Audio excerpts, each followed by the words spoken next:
Fermentation is a globally practiced technique for preserving food and creating flavorful dishes. Health benefits.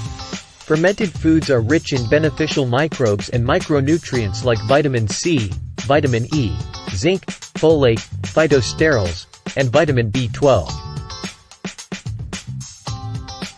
They improve protein digestibility and are easily absorbed by the gut, making them beneficial for gut health. Red rice dosa. Made with red rice instead of white rice, providing antioxidants and fiber.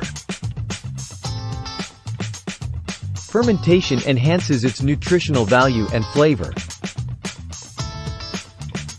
The recipe involves soaking, grinding, fermenting, and cooking the batter.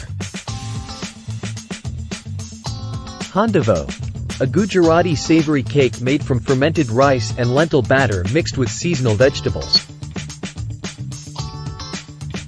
Fermentation increases digestibility and nutrient availability. The recipe includes soaking, grinding, fermenting, adding vegetables and seasonings, cooking, and serving. Congee. A probiotic-rich drink made from fermented black carrots, or beets, rice seeds, paste, salt, and water. Fermentation enhances its nutritional content and flavor. The recipe involves chopping, mixing, fermenting, and serving the drink.